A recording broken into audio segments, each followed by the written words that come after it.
Shalom Bapak Ibu dan saudara-saudara yang terkasih, kita bertemu lagi dalam Bina Iman GKI Klasi Solo, edisi 8 September 2022. Mari, sebelum kita akan mendengarkan kembali firman Tuhan yang akan menemani perjalanan kehidupan kita hari ini, kita berdoa. Mari kita berdoa.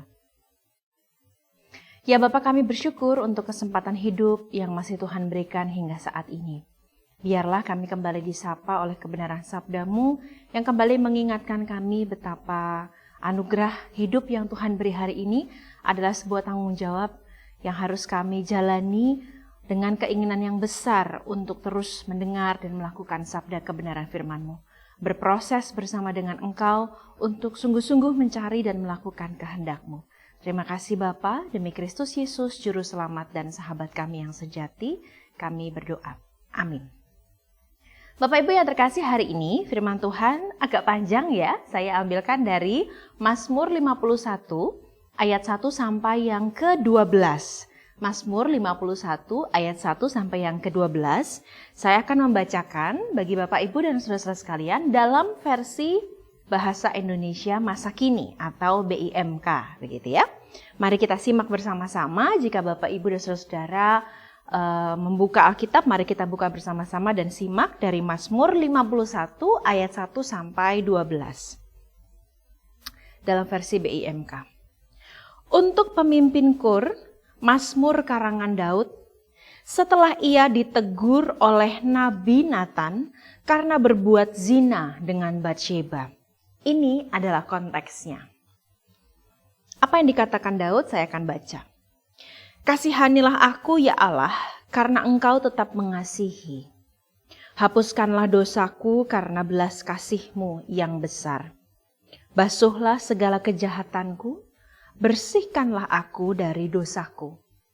Sebab kuakui kesalahan-kesalahanku. Dosaku selalu kuingat-ingat. Terhadap Engkau saja aku berdosa, dan kulakukan apa yang Kau anggap jahat, maka pantaslah Engkau menghukum aku, adillah keputusan-Mu. Sesungguhnya aku jahat sejak dilahirkan, dan kena dosa sejak dari kandungan. Engkau menuntut ketulusan hati, penuhilah batinku dengan hikmat-Mu. Sucikanlah aku, maka aku akan bersih. Cucilah aku, maka aku akan lebih putih dari kapas. Biarlah aku mendengar kabar sukacita, agar hati yang Kau remukkan ini bersorak lagi. Palingkanlah wajah-Mu dari dosa-dosaku, dan hapuskanlah segala kesalahanku. Ciptakanlah hati yang murni bagiku ya Allah, perbaharuilah batinku dengan semangat yang tabah. Bapak Ibu yang terkasih serta saudara, mungkin sebagian besar di antara kita telah mengikuti sebuah drama kehidupan yang sayangnya drama ini terjadi, sungguh-sungguh menjadi sebuah realita dari sebuah kasus yang cukup besar menyita perhatian kita belakangan hari ini. Tentang seorang mantan jenderal bintang 2 yang pada akhirnya mengakui bahwa ia adalah dalang dari seluruh pembunuhan berencana atas ajudannya sendiri.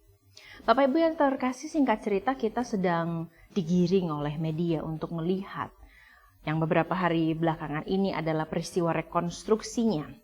Dan kita melihat bahwa dari beberapa hari sebelumnya, bahkan sebelum rekonstruksi itu ditayangkan begitu untuk publik, di sebuah surat ketika si tersangka ini, mantan jenderal ini disidang dalam sidang kode etik, dalam suratnya sekalipun tidak ada kata-kata permintaan maaf kepada korban, maksud saya kepada seluruh keluarga yang menjadi keluarga dari almarhum ajudannya ini. Sebuah pertanyaan yang sangat wajar bagi seluruh orang awam melihat bahwa, wow, kalau tidak ada sedikit pun kata-kata penyesalan atau permintaan maaf kepada pihak yang sungguh-sungguh ia korbankan secara sengaja, rasanya kok sebagai orang awam kita bisa mengatakan tampaknya tidak ada penyesalan.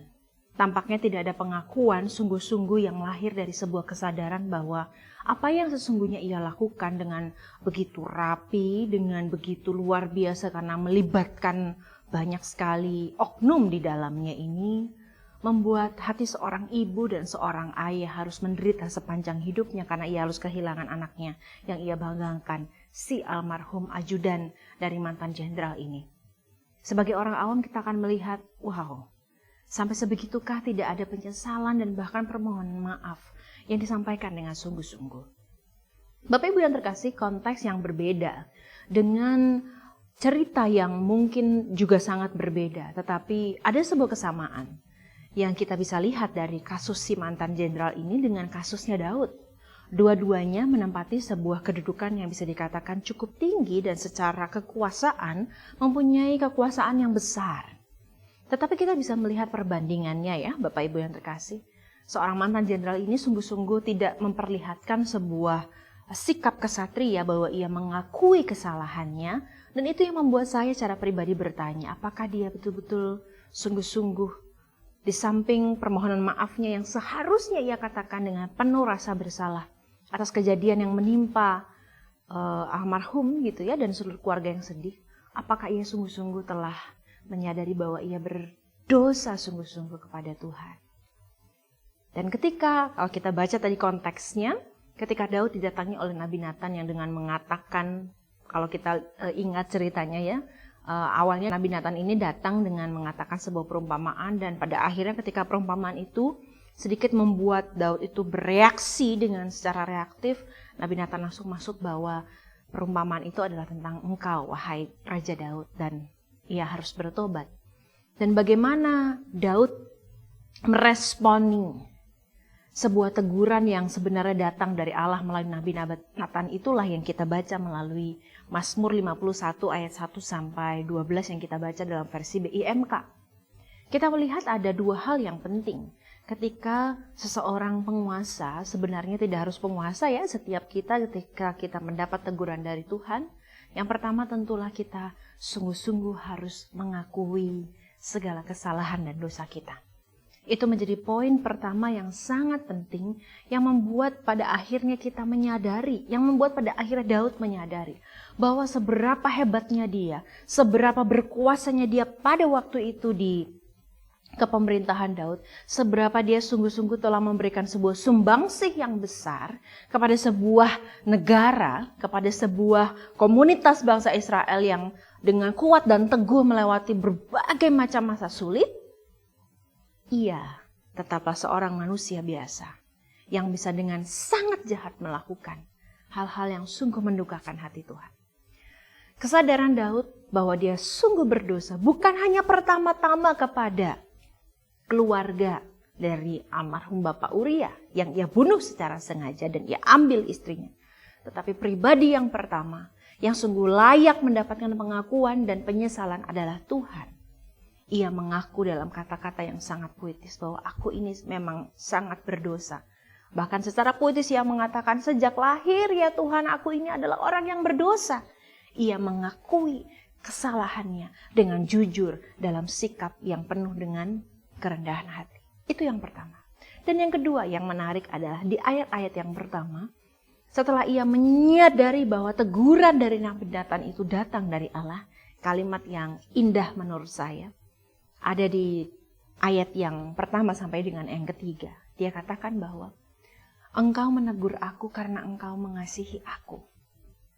Jadi teguran yang keras yang datang dari Nabi Nathan, yang menelanjangi seluruh perbuatan yang selama ini Daud kira dapat ditutupi dari siapapun, sungguh membuat dia sadar bahwa ini datang justru karena Allah mengasihinya. Dua mindset ini, dua pengakuan ini sungguh-sungguh menolong kita untuk melihat betapa di dalam segala teguran yang mungkin saja sedang Allah berikan kepada setiap kita.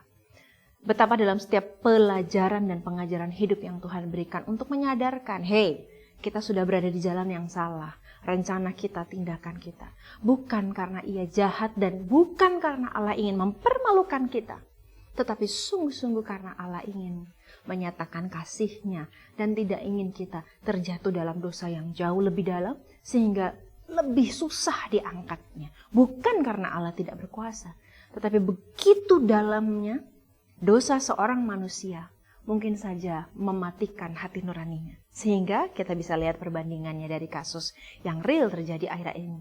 Tidak terlihat sebuah penyesalan atas diambilnya nyawa seorang manusia yang berhak untuk hidup. Biarlah Bapak Ibu yang terkasih dan saudara, apapun yang sedang kita alami, mungkin ada perasaan, ada tanggungan rasa bersalah yang memang itu harus kita alami dan kita olah dengan baik dengan dua mindset itu, bahwa dengan pengakuan di hadapan Allah, Allah akan mengampuni kita, dan dengan kesadaran bahwa apapun yang menjadi teguran Allah adalah cara Allah mengasihi kita, membuat kita dapat mengelola rasa bersalah itu dengan sehat, sehingga kita terus belajar bertobat setiap hari. Tuhan Yesus memberkati kita semua. Amin. Mari berdoa. Ya Allah, kami mau terus belajar bahwa teguran-teguran yang lembut atau yang keras sekalipun, yang datang dari berbagai macam kejadian, kami mau percaya sungguh-sungguh bahwa itu adalah cara Tuhan mengasihi kami, untuk membuat kami berani jujur di hadapan-Mu dan sesama kami. Berani jujur dengan seluruh kesalahan di hadapan-Mu dan diri kami sendiri. Bahwa kami ini adalah orang berdosa yang sungguh-sungguh membutuhkan belas kasihan-Mu. Berikanlah kami hati yang suci seperti doa dan penyesalan Daud. Berikanlah kami rahmat dan hikmat-Mu ya Allah, sehingga sungguh-sungguh kehidupan kami dituntun oleh apa yang menjadi kehendak-Mu saja. Demi Kristus Yesus kami memohon dan mengakui segala kesalahan dan dosa kami, serta terus memohon belas kasihan-Mu, karena kami terus mau mengalami bahwa Tuhan mengasihi kami orang-orang yang berdosa. Demi Kristus Yesus. Amin.